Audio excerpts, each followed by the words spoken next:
yeah, coming to you live from beautiful Austin, Texas. Actually, a taupe void in Austin, Texas.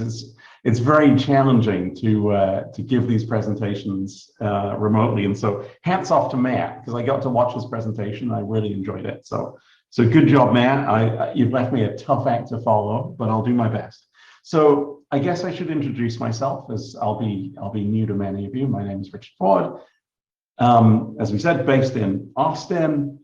And yes, my background is very much offensive and defensive. And I was lucky enough to sit and help make PhDs and master's students for quite some time too, before being talked back out of my academia days by one of my former students to become chief scientist of ForcePoint and then CTO of Siren. If you want to have a little bit more about me, you can visit my website and come and say hello. And yes, I am the CTO of Praetorian. Now, Praetorian is an Austin-based cybersecurity company, but we're actually what we would call remote first. So we are, about half the company works remotely around the US. And we have a large and thriving consulting and services practice, as well as develop our security products. And what I'm going to talk to you today about is I'm going to link up the things that we see in the services side with some of the tools that we make. Praetorian as a company is really very good at what we do. We're lucky enough to have among our customers, for example, folks like Twitter and Zoom. So we're working with some really security savvy customers.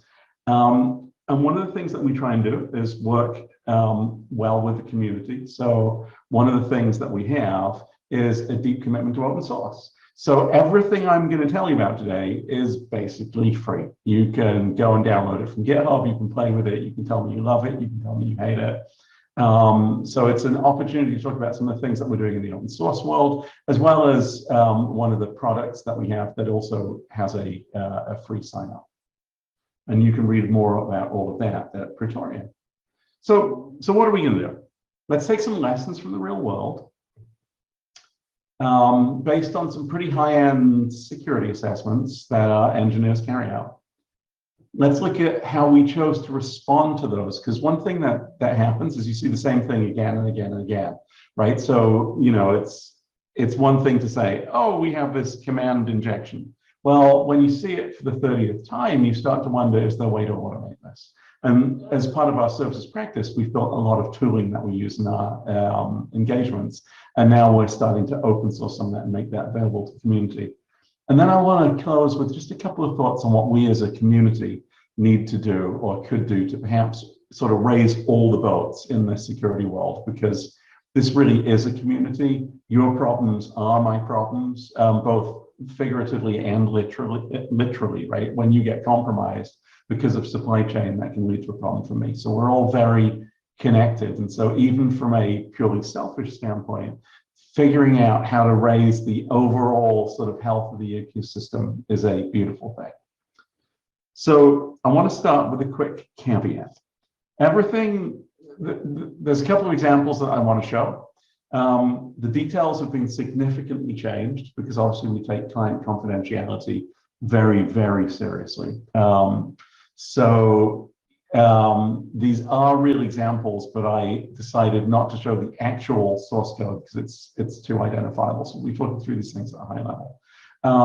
But yeah, all three of these things are things that we see all the time. So let's start with something simple. And when I sat down with one of our technical directors and services, I said, Peter, what should we be talking about? What if you had 5 minutes with customers and you could just sit down over a cup of coffee at OWASP, what would you want to talk to them about? And he said, well, one of the interesting things that comes up is versioning, because customers feel very differently about things that we see that are out of date. So one of the things we find all the time, if we're doing NetSec, is, oh, you have an out-of-date version of Nginx, or, oh, you have a vulnerable version of Apache, or an AppSec. Do we see old libraries built into things that have CVs attached to them? You betcha. What do we see in CorpSec? You want to guess? Yeah, we see things that are out of date. We see it all the time. But in our practice, we've observed two interesting things. One is that Praetorian's customers tend to be pretty security savvy, right? They're pretty high-end in the services world. I guess I should rephrase. They're more mature in their security journey. I think that's a fairer way to think about it, right? They've invested in that over a period of time, and they're engaged with a company like Praetorian because they're looking for very high-end services. So typically, they don't have a lot of things that are old, or when they do, it's because they've looked at the assessment and said, yes, this thing's vulnerable, but we're not calling the vulnerable part of it, so it's not exploitable. And I think one of the challenges that we see when we look at versioning is that there are two kinds of, well, there are really three kinds of customer. There's the customer who they've got all this out-of-date stuff and they're very vulnerable, right? Those are typically not the customers we're dealing with, but they're out there, right? If you scan, you know, you see these things. There's a reason why some very old bits of Windows malware are still around. It's because those old versions of Windows are still around. So versions.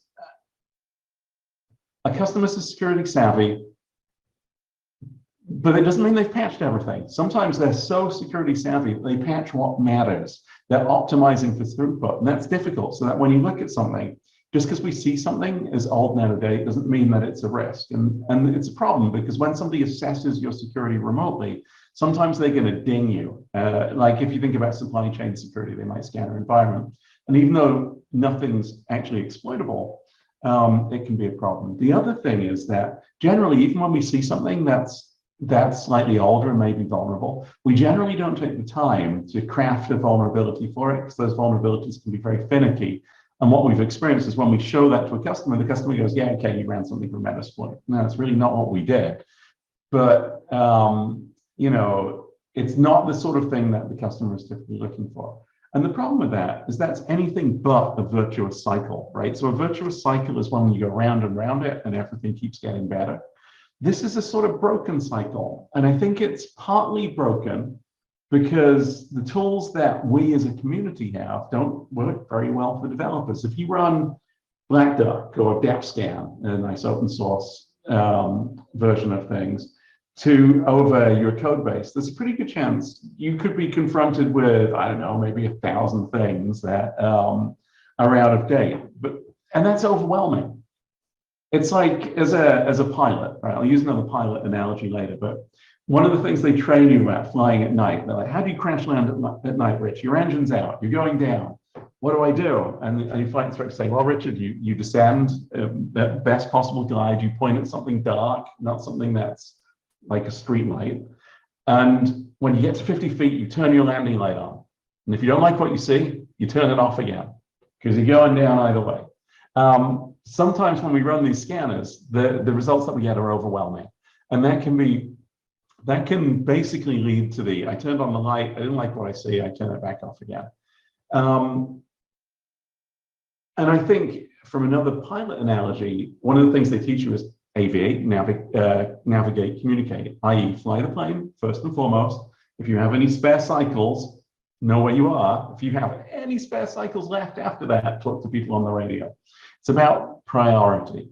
And we're not good at prioritizing things. Software rot is ultimately a terminal disease, and it will get you, but it can take a while.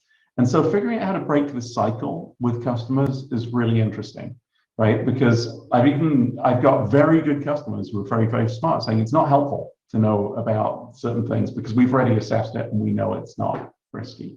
We have other customers who have no idea that we're running something old. So defenders, we feel your pain. How to fix it? I believe the way is automation and making security more accessible. So for those very high-end customers, they've got their arms around this. For customers who are less mature on their security journey, one of the things that we can do is we have a system called Chariot. Chariot has a free tier where anybody can sign up and you can connect it to your GitHub or Bitbucket or whatever your source code management system is. And it will do all these scans for you. And it will give you the results. It will let you prioritize them. It will make recommendations. and you can sign up for it for free. It's built around a lot of open source tooling because we really believe that in the long term, open source is the future for doing security right. And the idea is that it's designed to help make security more available for all in a way that is easy and convenient to use. And we made the decision to create a version of it, like I said, that's free. So if you want to go play with it and see what you've got, you can be up and running in about 10 clicks. At the more mature version of the industry, by the way, one of the other reasons we made Chariot is if you do a penetration test with us or a security assessment, it's much more than a penetration test. What you'll see is, yes, you'll get a report, but your primary point of interaction will be through Chariot. It's crazy to me that you wait 3 weeks and then you get a written report that you cut and paste into Jira. With Chariot, as we find weaknesses or issues in your software stack in real time, we can load them up into Chariot for you to look at. So you're seeing results in real time as we find them and put them up. And then you can choose that they're actionable and push them straight into your Jira with one click of the mouse. And we think that's how pen testing should be done. It's all about saving people time because we're short of people and we're short of time. Those are the things that challenge us. So let's look at a much more technical issue that we ran into. And this one was really unusual. I've never seen a bug quite like this. So you'll see at the bottom of this slide that we have the OWASP top 10. And I bet everyone on this call can tell me what the #1 thing is. It's broken access control.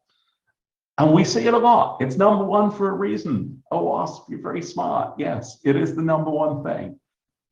And a really funky, cool example of this we saw was a customer who had a multi-tenant environment who was allowing customers to basically run SQL queries against their stuff, or SQL-like queries. They were doing custom queries on customer-owned data, and the validation of, is this query okay, was based on query parsing. So understanding that query, understanding what it does, and then making certain that it was querying something safe. So, you know, if you think about the simplest form of a query, it's select thing from place, right? Or select thing that matches some other thing from place. And provided that I'm allowed to access place, there's no problem. So the query parser would look at this, look at the queries that came in and say, am I querying from the place that I'm allowed to access? Does that match my tenant ID? And the answer would be yes. The challenge with this is that you could nest queries. And if you tried hard enough, you could confuse the query parser about the nested queries, and it would see the outer query, decide that you had access to that data and allow the query to go through. So on first glance, this sounds like SQL injection, right? But it's actually not, because the whole point is you're supposed to be able to take that SQL. The root cause is, in fact, not correctly looking at subject, object, action, and anytime we do that, that's usually broken access control.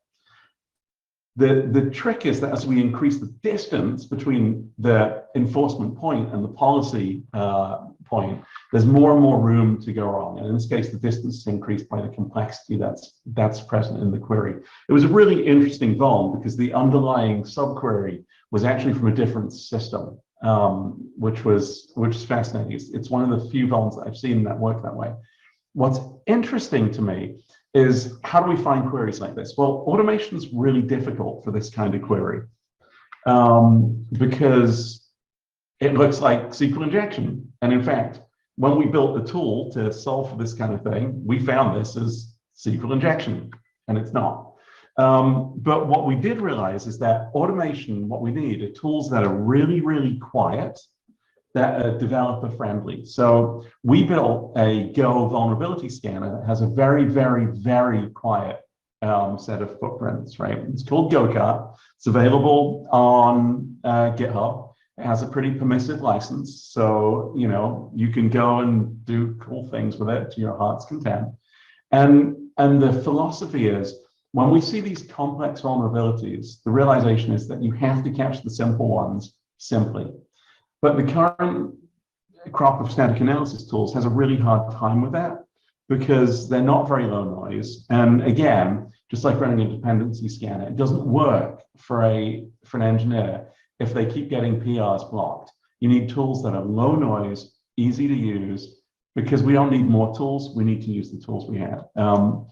we've had a lot of good traction with GoCart and received a lot of good feedback. So I would like you to, if you can, if you're a Go shop, go onto GitHub, download it, tell me what you think of it. We use it ourselves in-house, and it finds real things, and it's very, very quiet. So, you know, how do you deal with those more complex vulns? The answer is you move the burden for finding the simple vulns to machines and leave humans to do the more complex.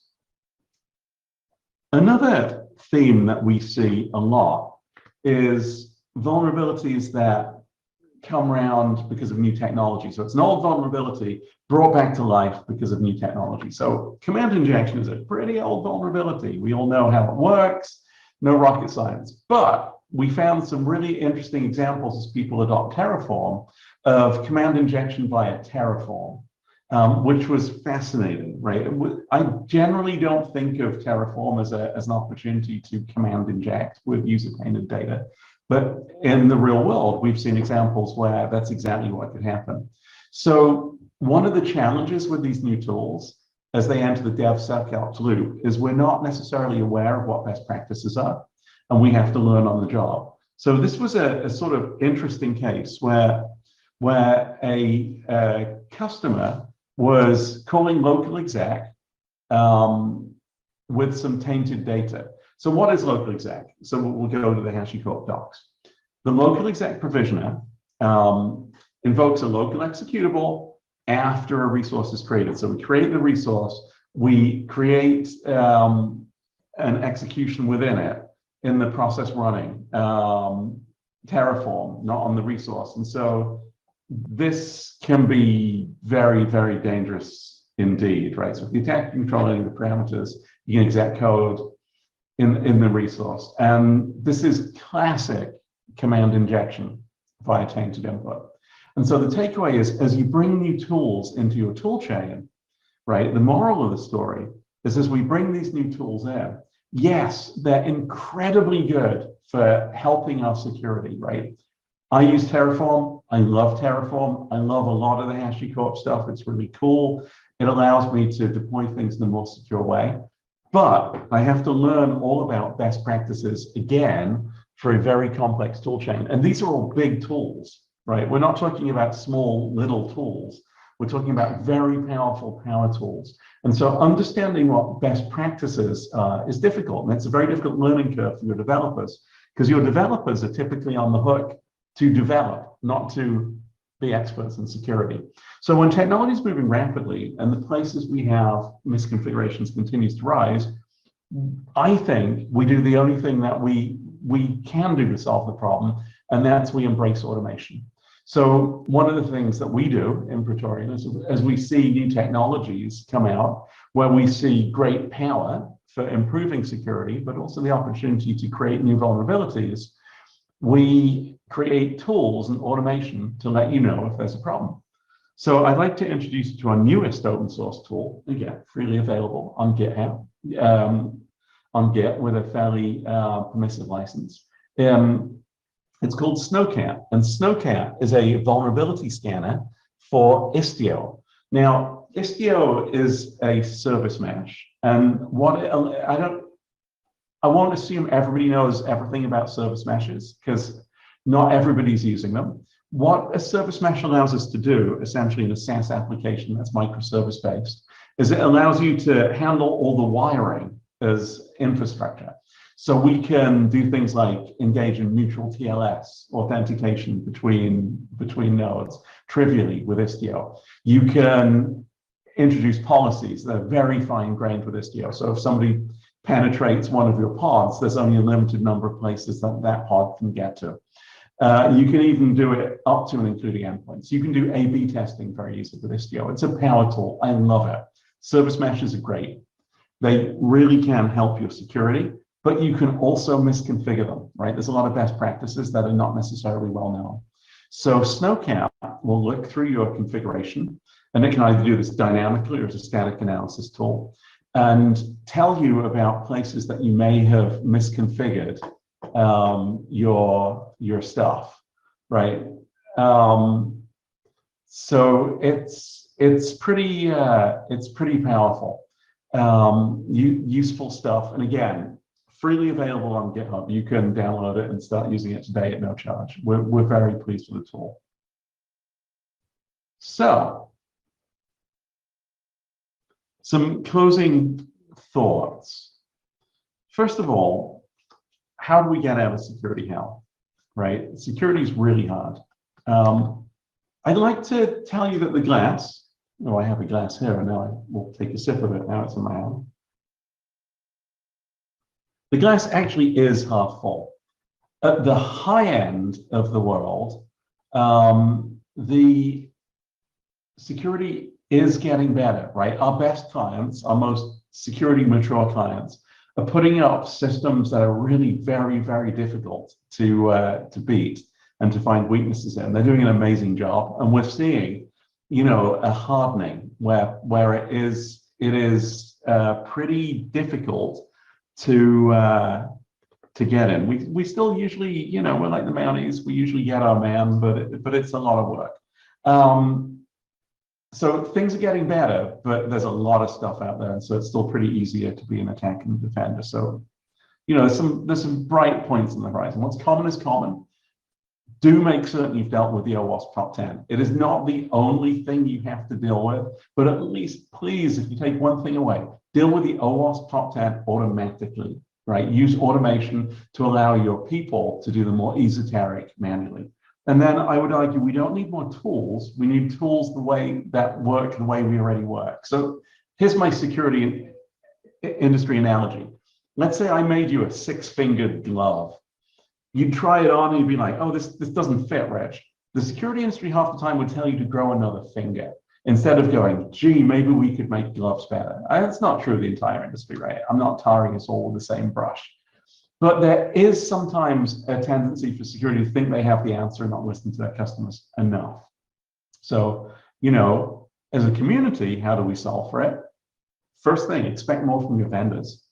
You know, you're paying us a lot of money. You should expect a lot, and you should get a lot, and you should get things that solve your real pain.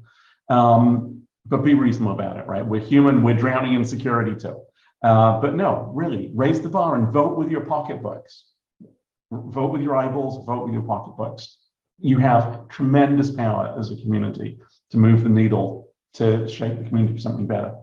And so tell us what you need, but tell us clearly and tell us repeatedly, because repetition is kind of sometimes how we learn. And then lastly, engage in open source wherever you can. I'm a huge believer in the open source movement, free and open source software. And when you run into shortfalls, don't get mad about it. Help be part of the solution. Let's say you download Go-Kart and you go, oh, Rich, this thing's getting things wrong here. Open an issue and we'll deal with it. Or better yet, if you've got some programming time, you know, and you want to program something over the weekend, fix the issue and issue a PR and we'll take it. Pick your favorite project and give it some love, because these open source projects can be transformational, and better open source will make the whole world better. I truly believe that. So I'll leave the slide up with some resources, and then Gene, I kind of took a few extra seconds there, but I'm still amazed I got through that many slides in that amount of time. So what can I tell you? What else do you want to hear about?